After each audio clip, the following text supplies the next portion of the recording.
Well, thank you for sitting down with me. I want to start with an issue that seems to be on the top of mind for so many Hoosiers, which is their property tax bills. Your approach looks at tax relief, but not necessarily tinkering too much with the property tax system itself. Why did you decide to go that route?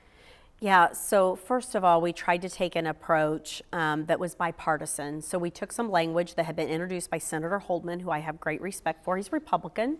We also took language from Senator Godora, who's a Democrat.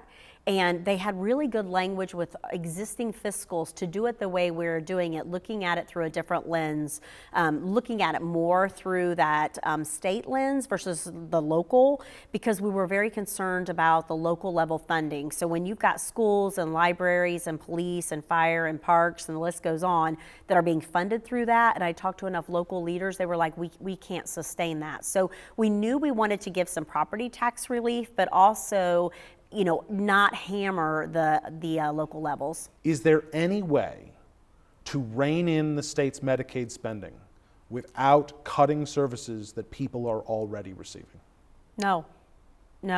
And what's scary about that, from what I have learned and what I've been told, that the last budget cycle there was just such a shortfall in the allocation that whether it was miscommunication, mishandling. I don't want to. Regardless of the reason why, there was a big lack of dollars there that was needed in that allocation, and then you have over the expenditure of what went up, and you've got the perfect storm for what happened. And so someone needs to be held accountable for such a huge error, because it has impacted services. And some of the changes that have also been made have been extremely hard on families, in addition to being on long waiting lists that are going to take years to address the needs of.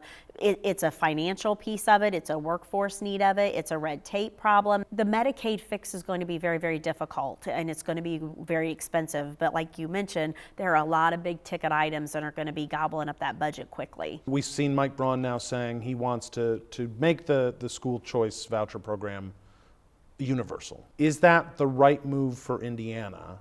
And if not, as governor, what realistically can you do when it comes to the voucher program?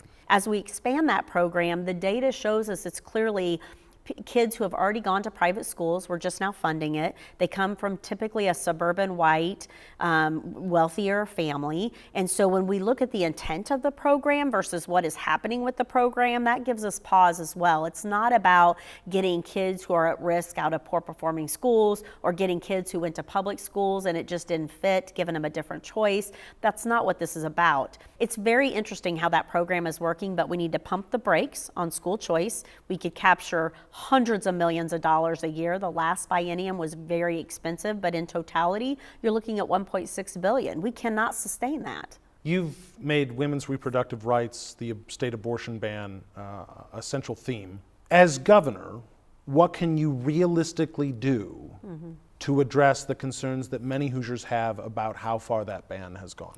The fact of the matter is, this election's about, we're either going to have a governor who trusts women or who does not. I'm the only candidate who has been pregnant, and I've given a live birth, and I understand firsthand the complexities of pregnancy. And I don't dismiss, it is a complex issue that people have their own opinions, their own faith beliefs about it, their families have their own opinions, but it is so complex and such a massive decision. That's why we have to trust women, we have to trust healthcare providers, because there is no perfect situation to that complex issue. We need to have choices.